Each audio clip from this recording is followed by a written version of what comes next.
of gender stereotypes in producing war। कैसे जो gender stereotypes हैं उन्होंने वॉर प्रोडक्शन के अंदर अहम किरदार अदा किया है, और जो वॉर के फर्स्ट हाफ मतलब आप कह सकते हो कि जो कंसिक्वेंसेस होते हैं उनको भी शेप करते हैं ये जो जेंडर स्टीरियोटाइप्स होते हैं। आज की इस वीडियो में हम इस इम्पॉर्टेंट टॉपिक पर डिस्कशन करने जा रहे हैं। So make sure to like and subscribe and also press the bell notification to never miss out. So let's go. सबसे पहले, wars are not only political and economic events but also social processes shaped by gender ideas।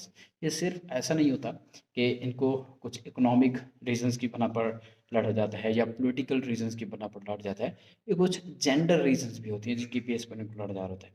Gender stereotypes about men and women play a big role in producing, justifying and continuing wars। ना सिर्फ gender role जो हैं ख़ासूसन जो women हैं वो ना सिर्फ इनका बड़ा रोल होता है जंग में शुरुआत करने में, फिर उसको जस्टिफाई करने में और इवन कंटिन्यू करने में उन वार्स को, ये भी बड़ा अहम रोल होता है। अब इसमें हम जेंडर स्टीरियोटाइप्स समझते हैं कि वो होता क्या है। Stereotypes are fixed believes about gender roles. एक फिक्स्ड बिलीफ होगा कि औरत ये कर सकती है, मैन ये कर सकते हैं, इक्वल नहीं है, कोई कहता है इक्वल है, तो ये नज़रियात की भी जंग हो सकती है। Fixed believes about gender roles, for example men are warriors and protectors, women are weak and need protection। ठीक है, यानी जो men हैं वो वॉरियर्स हैं, वो जंग लड़ने वाले हैं, और जो एंड प्रोटेक्टर्स और प्रोटेक्ट करने वाले हैं, जबकि जो वुमेन्स हैं वो प्रोटेक्शन हैं, जिनकी प्रोटेक्शन की जा रही है, वो चीज़ें हैं, और वीक हैं, कमज़ोर हैं। ठीक है, ये चीज़ आपको यहाँ पर समझनी ज़रूरी है। तो ये चीज़ इसका एक गैप सा रहता है। फिर हमारे पास आता है मैन एज वॉरियर्स कि क्यों मैन एज वॉरियर यहाँ पर बोला जाता है। So society expects man to be strong, brave and aggressive. Society हमेशा चाहती है कि मैन जो है, आदमी जो है, मेल, वो हमेशा एक एग्रेसिव फॉर्म में रहे, ताकत में रहे, ब्रेव हो, स्ट्रॉन्ग हो थोड़ा सा। ठीक है, this stereotype pushes them into आर्मीज and Wars. ठीक है, उसकी वजह से ही वो आर्मीज ज्वाइन करते हैं, वॉर्स होती हैं, उन्हें अपनी ताकत दिखानी होती है, उन्हें अपनी स्ट्रेंथ दिखानी होती है, अपने मसल्स दिखाने होते हैं, जिनकी बेस पर वो एक जंग के अंदर कूदते हैं। ठीक है, फिर वुमेन एज विक्टिम्स यहाँ पर कैसे आ जाती हैं कि women are seen as weak and vulnerable. जो कमज़ोर होती हैं, वल्नरेबल होती हैं, needing protection. This stereotype justifies men's involvement in war as protector of woman. ठीक है, यानी वुमेन को यहाँ पर एज ए प्रोटेक्टर के तौर पर यूज़ किया जा रहा है कि जिनकी वो प्रोटेक्टर कर रहे हैं, प्रोटेक्शन हो रही होती है। ठीक है, इस हिसाब से एक जंग के अंदर वुमेन को यहाँ पर रिप्रेजेंट किया जा रहा होता है। फिर आता है मिलिटराइजेशन ऑफ मैस्कुलिनिटी।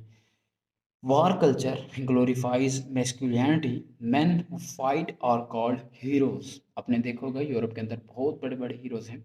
ठीक है, और वो on the basis of war के सेकेंड वर्ल्ड वॉर में उन्होंने ये किया, फर्स्ट वर्ल्ड वॉर में उन्होंने ये किया, तो उनकी जो इमेजरी होती है वो एक एज अ हीरो होती है। ठीक है, as a hero are called heroes while man who avoid wars are called cowards. लेकिन जो वार से बचते हैं, भागते हैं वॉर से, वो बुज़दिल कहलाते हैं, कॉवर्ड्स होते हैं। ओके, नेक्स्ट आता है exclusions of women from decision making.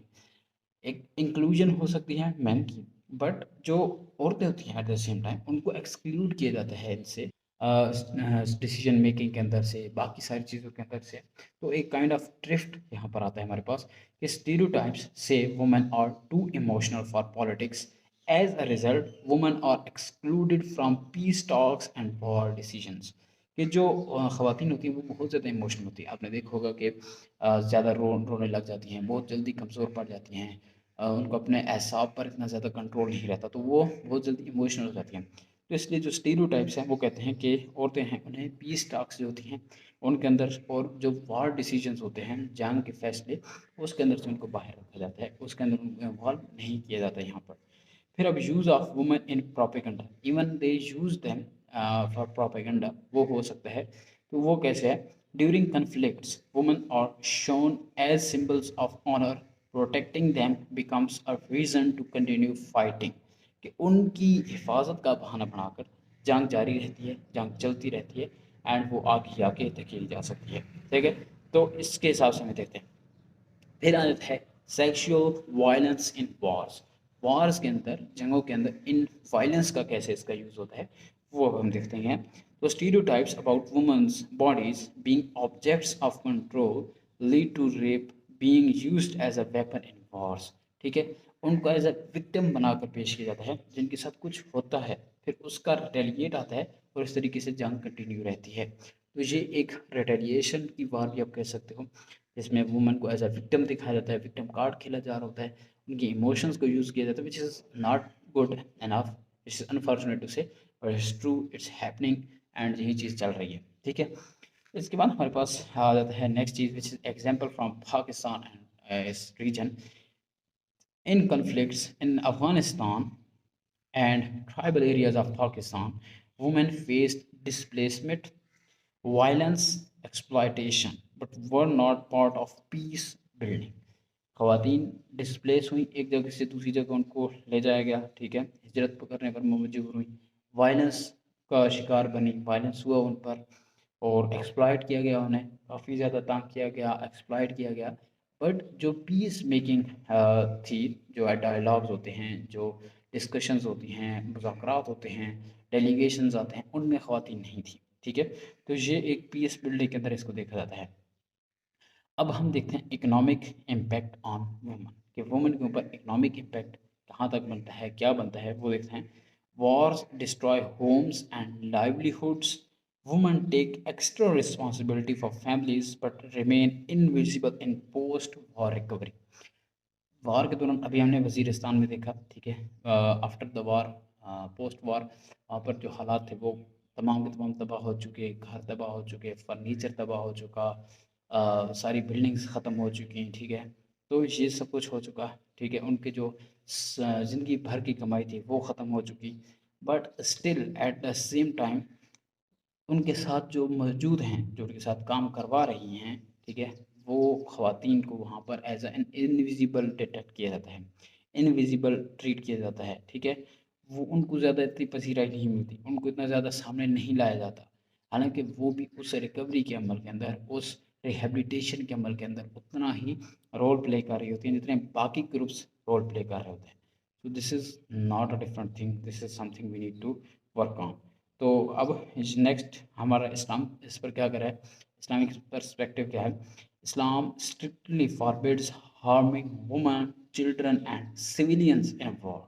तो ये चीज़ हमें सहाबा के टाइम से मिलती है, नबी पाक सल्लल्लाहु अलैहि वसल्लम के टाइम से मिलती है, कि इस्लाम इन चीज़ों की, यानी जंग के दौरान ख़वातीन, बच्चों, आम शहरियों को नुकसान पहुंचाने से बिल्कुल मना करता है, सख्ती से मना करता है, स्ट्रिक्टली प्रोहिबिट करता है। ठीक है, और यही नहीं, जो दरख्त है, दरख्त अब बेजान सी चीज़ें, उन पर भी मना करता है कि इनको भी गैर ज़रूरी काटा नहीं जाना चाहिए ड्यूरिंग वॉर। तो अब आप देखो कि इस जगह पर हमें ये चीज़ें देखने को मिल जाती हैं। So as symbol of in war, using women as symbols or targets contradicts Islamic teachings. बच्चों या ख़वातीन को ढाल के तौर पर, ह्यूमन शील्ड के तौर पर यूज़ करना और फिर उनको उन पर अटैक करना, ठीक है, ये चीज़ें भी जो हैं इस्लाम इनसे कतन मना करता है। अब आते हैं जी इंटरनेशनल पर्सपेक्टिव इस पर क्या है। तो globally, from world wars to modern conflicts, gender stereotypes have fueled militarism. UN Resolution 1325 now demands women's inclusion in peace building. UN ने तो एक लॉ भी पास कर दिया हुआ है, लॉ नंबर 1325, ठीक है, जिसके अंदर वुमेन इन्वॉल्वमेंट को जो है वो मस्ट कर दिया गया है फॉर ऑल कंट्रीज़ जो मेंबर हैं यूएन के, कि आप वुमेन इन्वॉल्वमेंट करें अपने पीस बिल्डिंग प्रोसेस के अंदर, जो डायलॉग्स हैं आपके उनके अंदर, बाकी तमाम चीज़ों के अंदर आप इस चीज़ को नेसेसरी बनाएं, इस चीज़ को आप ज़रूरी समझें और इसको करें। ठीक है, अब इफ़ेक्ट ऑन सोसाइटी इसका क्या हमें देखने को मिल रहा है, कि इफ़ेक्ट सोसाइटी पर, डज इट इफ़ेक्ट और नॉट। तो stereotypes in war strengthen patriarchy, increase violence and reduce opportunities for women in leadership. अब जो एक stereotypes हैं, ठीक है, जो शिद्दत पसंद करो है, वो खुद आगे आ जाता है, वो खुद को रिप्रेजेंट करता है, वो खुद को सॉल्यूशन मेकर, पीस मेकर के तौर पर रिप्रेजेंट करता है, बट इन एक्चुअल वो ख़वातीन को दबा रहा होता है। तो यहाँ पर वो सप्रेशन के तौर पर काम कर रहा होता है, एज अ सप्रेसर काम कर रहा होता है। ठीक है, तो stereotypes in war strengthen patriarchy, increase violence and reduce opportunities for women in leadership. अब आते हैं ब्रेकिंग द स्टीरियोटाइप्स के, कहाँ पर हमें कुछ एक अच्छी चीज़ देखने को मिल रही है। एंड स्टीरियोटाइप्स का जो एक जाल है वो हमें टूटता हुआ नज़र आ रहा है।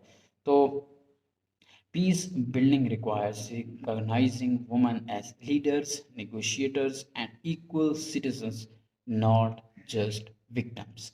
ठीक है, अगर आप पीस बिल्डिंग पर ही जा रहे हो तो आपको वुमेन को उस तरीके से डील भी करना होगा जिसमें वुमेन को एज ए नेगोशिएटर आपने समझना होगा। ठीक है, लीडर के तौर पर देखना होगा, इक्वल सिटीजन्स के तौर पर देखना होगा, सिर्फ विक्टिम के तौर पर नहीं देखना होगा।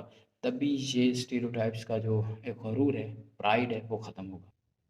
अब आ जाते हैं जी, हम कंक्लूजन पर बात कर लेते हैं। तो The gender stereotypes portray men as fighters and women as victims। जो जेंडर एक हमारे पास बयानिया बनता है कि जो आर्मी में भी हैं वो भी ख़वातीन कम हैं, मर्द ज़्यादा हैं, बल्कि मर्द ही हैं। ठीक है, सरहदों पर भी मर्द खड़े हुए हैं, बाकी भी हर जगह मर्द खड़े हुए हैं। तो ये एक स्टीरियोटाइप सा बन जाता है हमारे पास कि विजिट रियली ट्रू, जो इस हिसाब से चल रहा है, जिस हिसाब से ये काम हो रहा है, विजिट रियली ट्रू। तो यहाँ पर हमें कुछ चीज़ें मतलब माइंड में आती हैं कि एक हमारे जहन में जो एक पोर्ट्रे किया जाता है, एक बनाया जाता है, हमें ब्रेन वॉश किया जाता है उस हिसाब से कि जो फाइटर्स हैं वो मैन हैं, जो वो मैन हैं वो एज ए विक्टिम हमें दिखाई जा रही होती है। ठीक है, कि ये तमाम इन हालात का शिकार हैं, ये विक्टिम हैं, ये इनकी दादरसी की जाए, इनको कुछ इनाम दिया जाए, इमदाद की जाए, लेकिन इनको कुछ ऐसा वैसा नहीं कहना। ठीक है, तो ये एज अ विक्टिम हमें यहाँ पर दिखाए जाते हैं। तो विच प्रोमोट्स एंड जस्टिफाइज वार्स, जो वार्स को और ज़्यादा प्रोमोट करता है, वार्स को और ज़्यादा जस्टिफाई करता है, और उसके हिसाब से हमें वार्स बूम करती हुई नज़र आती हैं। To reduce conflicts, scientists must break these stereotypes and include women equality in decision making and peace processes।